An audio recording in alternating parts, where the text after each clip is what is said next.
So last week while I was out at the Tour de France, I got a chance to race against Tadej Pogacar, the whole peloton, up one of the largest mountains that they raced up in this year's Tour de France.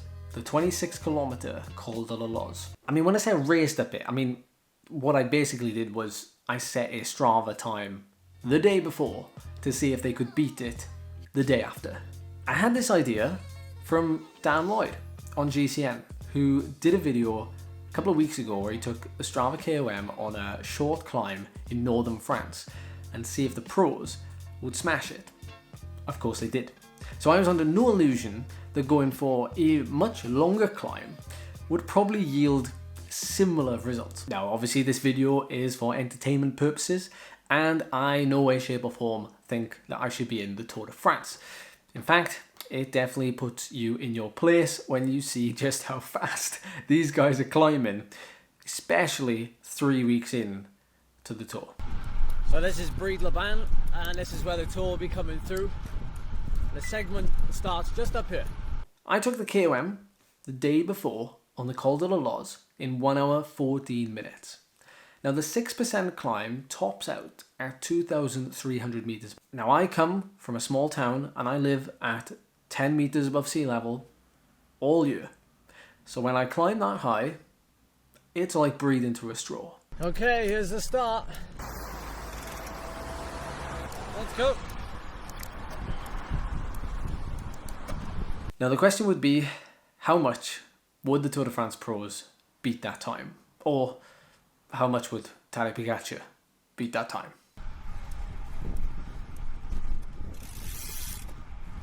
Whoa. 20k to go. We've just gone over 1,000 meters. Still a long way to go. Third of the way in. 8 kilometers done in 22 minutes. Section here before Courchevel-le-Prat is really steep, and so is the section after it. You get a bit of recovery between the two through the village, and I intend to use it. Okay, we're getting some speed up through Courchevel village. Cut the corner a bit. They will in the Tour.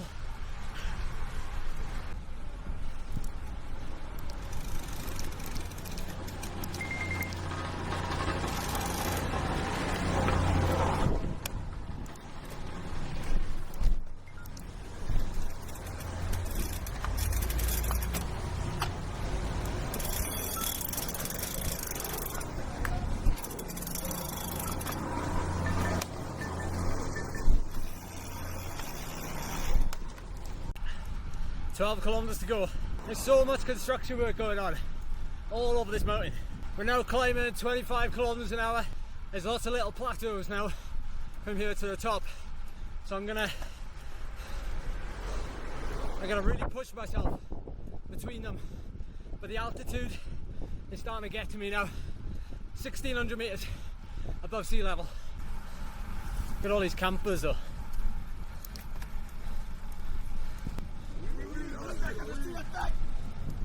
That was so motivating, riding through all those camper vans and all the writing on the road.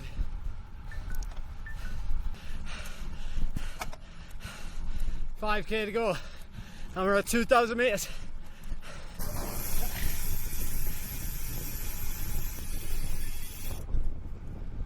Get aero.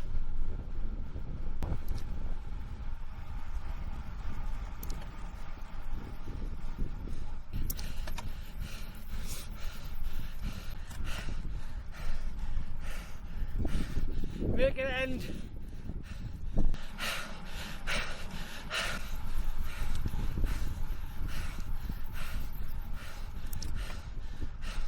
But let me take you through that day. We actually took the ski lift up to 3 kilometers to go, and that's where we watched the Tour de France race up the Col de la Loze.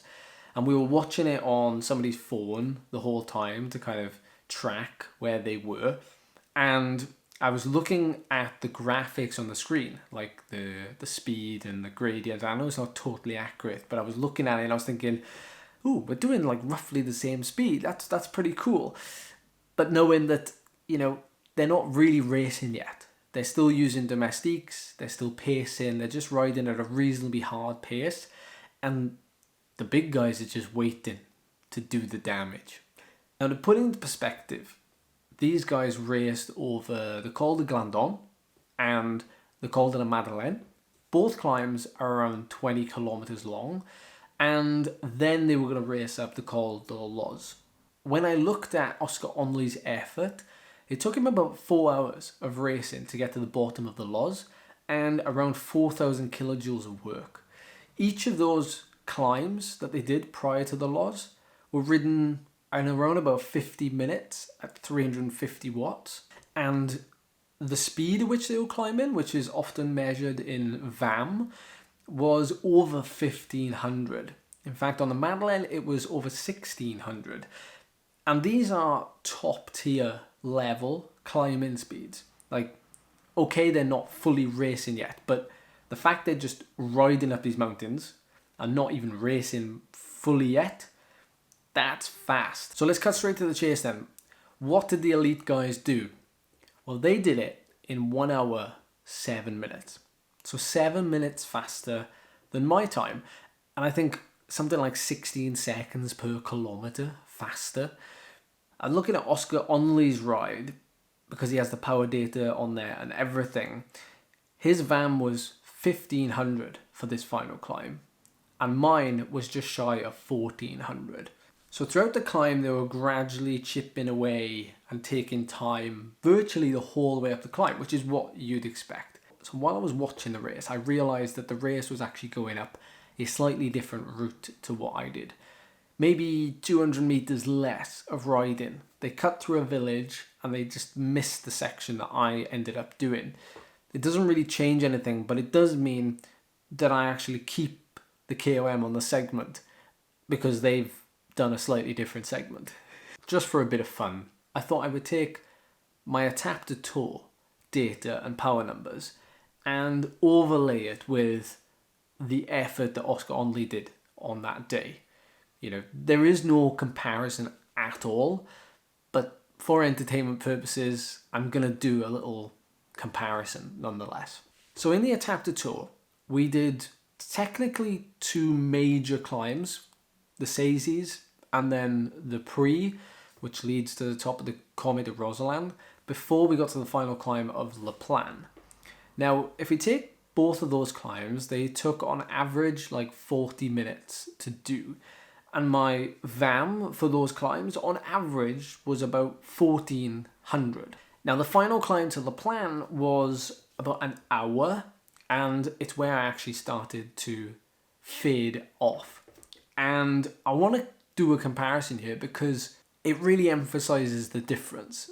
Because I was starting to struggle here on this 7.5% climb for 16 kilometers, and my VAM dropped to 1,250. Now, when you compare that to what the Tour de France pros are doing on this day of the Col de la Loze, on the final climb, Oscar Onley was riding at 1,500 VAM. So although my fresh effort was just under 1,400 VAM, if I was to do it like at the end of the Étape de Tour, for example, I could probably expect to see about 150 to 200 VAM drop in this kind of fatigue state. What's clear to see with the pros data, for example, with Oscar, there really isn't much of a drop.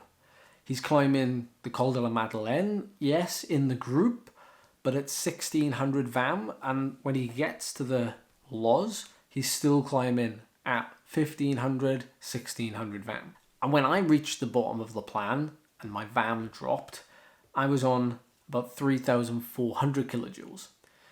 Again, just for perspective, just to give you a bit of an insight, I think it's super interesting to have a little comparison like this.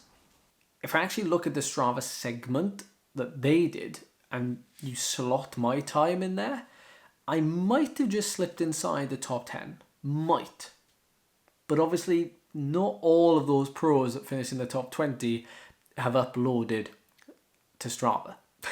If it's not on Strava, it didn't happen. Someone's going to say it. But if you look at the official results, of the stage, and obviously Ben O'Connor won the stage, and actually goes to show when you look at the full segment just how well Ben O'Connor rode that final climb, that he didn't actually lose much time at all to the Pogacar group. If you look at the times there, I think I'm more likely to be pushed outside and into the sort of 15th to 20th position if you take into consideration all the people on the official stage results. Well, can I keep up with Pogacar and the Tour de France peloton?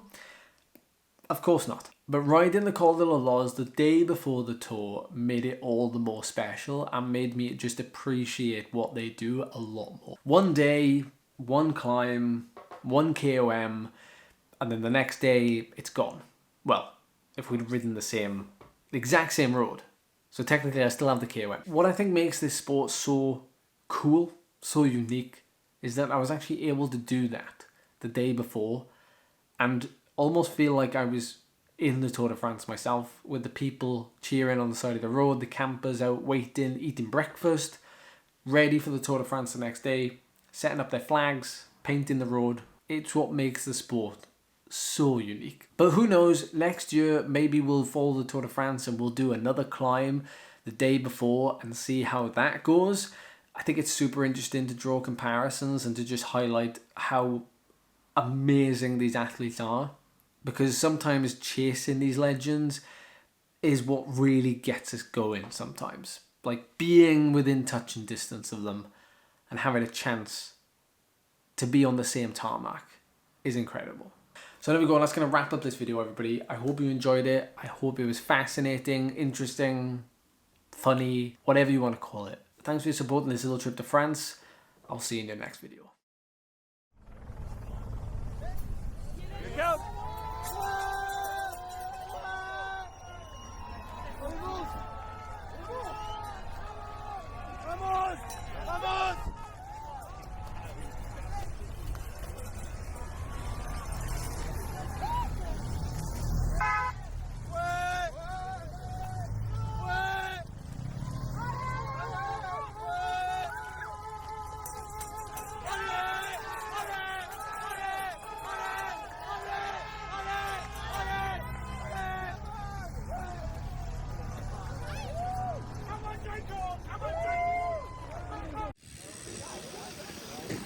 Well, that's a wrap. Everybody's descending. The Tour de France is over.